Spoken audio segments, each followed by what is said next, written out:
Okay, y'all, story time to how we go from a humiliation ritual to an anti black hate crime. Okay.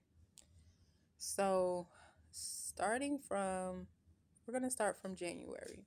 So, 2025, I'm all on TikTok all year, right? Trying to do my big one. Shout out to everybody that supported me in my TikTok lives and tuned into prophetic times, whether on YouTube and in live directly, right?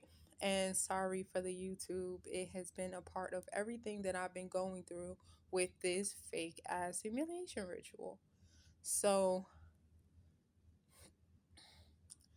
at the start of the new year in January, I burnt out like completely and took some time for my mental health.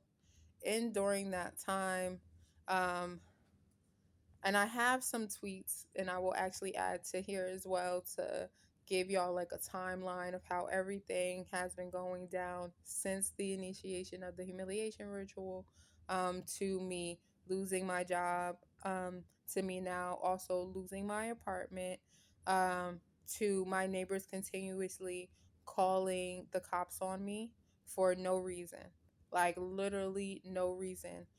Um, it could be I'm trolling them with music. They're calling the cops. So even down to today, and I leave my apartment in 2 days. They literally just called the cops on me and called the ambulance, fire department, truck or whatever because my son is a picky eater and was sick for the night. And this morning, I've been trying to force him to eat toast. And so it's that deep in which these people are practicing anti-blackness and disguising it as a humiliation ritual. So I live in an all Hispanic. It's not even all Hispanic. It's split. The neighborhood is split through black people and Hispanic people, but it's segregated. So I'm new to the neighborhood. I guess I moved on the Spanish people side of town, and they don't really like a lot of Spanish people on this side of the gated community. Okay, in Gwinnett County, but yeah, it's been a lot of anti-blackness, and then also a lot of hyper religious anti-blackness, between calling me or my son a leviathan and then calling the police on us, um some type of like biblical demon, um calling my music hip hop music devil music. um yeah. Yeah. And it has gotten to the point where even like, so after I lost my job, I drove Uber for a little bit. And everywhere I would be driving, the police would get called on me for small things like smoking a vape. And cops followed me around from through Cab County, through DeKalb County. If I'm in Fulton County, yes, cops was following me. It was cops around me everywhere, all over the northern part of Georgia. This has been going on since January, by the way. Okay. I've had people trying to attack me on the internet. It has been real. But I feel like the most crazy part about it is what's going on in the neighborhood. And then also, um, my son, he is like nonverbal at school. He has autism. So he is nonverbal at school, but when he comes home, he repeats everything that's coming out. And like the kids in his school are playing devil worship, and summoning him to be a demon, a leviathan. Um, they have also taken like pretty much try to discourage him from being what he wants to be when he grows up. He told me last year that he wanted to be a doctor when he grows up. And so, me as a mom, no matter what stance he is in life, I am going to push for your dream and your goal. He now told me that they told him at school or the kids or whoever that he needs to be a thug and a worker and to not dream so big. He's 5 years old, keep in mind. I've had to work with him to say, bro, if you want to be a dog, you could be a dog.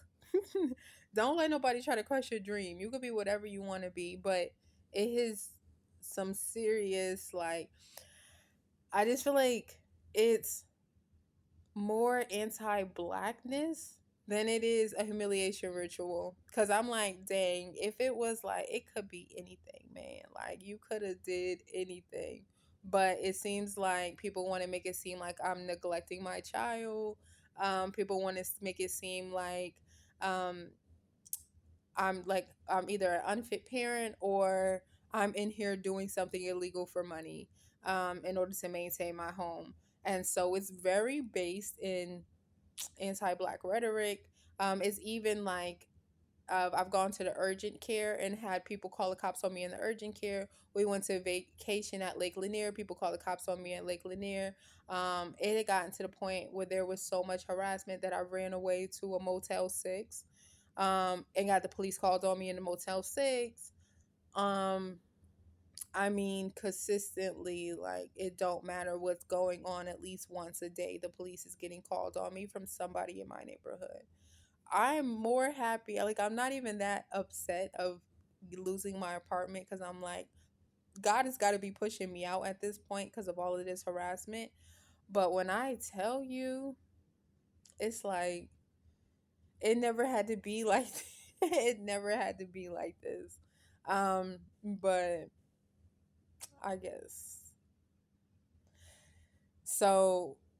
Yes, there's anti-blackness happening on social media when it comes to the Democratic Party, and we're seeing, the fight for reparations being torn between illegal immigrants and Black Americans, which is crazy. But there's also anti-blackness happening in real life, and a lot of these people from other countries are bringing over their anti-blackness from their country to our country, not knowing that we are the Black people that the ones that they're bullying on their country look up to. So we for sure can't stand for that love, because how are they going to stick up for themselves if we don't check y'all at the door? And so that's kind of the reality of it. I encourage any Black Americans that's going through any anti-Blackness to definitely share what you're going through, and find ways to put a stop to it. I do like that. I saw that a congressman in Chicago put out a anti-Karen bill earlier this year for people who are falsely using um, the police, calling the police on Black people for like no reason, because this is a anti-blackness tactic that a lot of people use. Calling CPS, calling the police, which is why in the fight for reparations, those are things that we're choosing to fight for: anti-black hate crimes. We're fighting for protection against CPS. We're also fighting for mass deportation. And so that, that might not agree with everybody, but to be quite honest with you, I'd rather have some of these people off their land before they change this land, off this land, before they change our country for the worse and take us back over 100 years.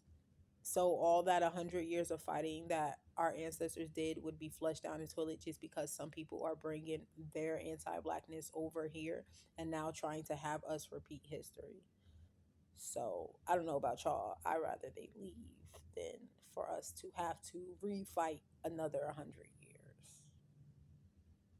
But let me know what you think in the comments.